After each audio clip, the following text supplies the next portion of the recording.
deal a decade ago, you're probably somebody who would be chosen if the path was to go straight into negotiations with the United States. But he has been, of course, on the sidelines of the political scene after the end of his presidency in 2021. So he could be a dark horse candidate, but he, of course, faces the opposition of probably the RGC leadership and more. But of course, until the name is confirmed, nobody should really be ruled out. So that was Dr. Sayvush Ranjabar-Demi, senior lecturer at the University of St. Andrews.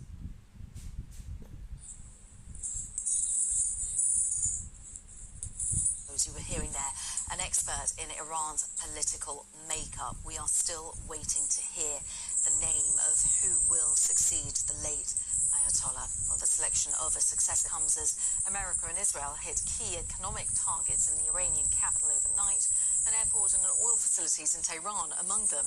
As the war enters its second week, Israel's president says that bombing Iran is being done on behalf of the entire free world. We'll hear from our correspondents in Lebanon later, but first, Joe Inwood reports on those strikes in Tehran. They have turned night into day. That was how one Tehran resident described the result of last night's bombings. The US and Israel targeting Iran's oil industry in what seems to have been a concerted attack on the country's economy. Hassan was on his way to load up his truck when the first missile struck. I turned the truck around on the street so it would be away from the danger, but then when they fired the first missile, two more struck right afterwards. The first one struck right over there, but then the gasoline started flowing towards the residential areas. And this seems to have been the result. It's said the oil ran into water channels and then ignited. Gasoline has poured into the ditches, the man filming says. Shops and homes are on fire.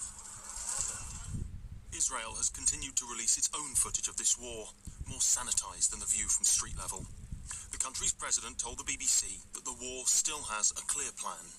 What we are aiming for is very clear objectives. One, Iran cannot have nuclear capability, and they were rushing again to that capability. Number two, their long-range missiles. It's also a golden opportunity for the people of Iran to rise up and bring change. We leave it up to them. This war is now taking place on two main fronts. As well as Iran, Lebanon has now been under sustained attack for 6 days.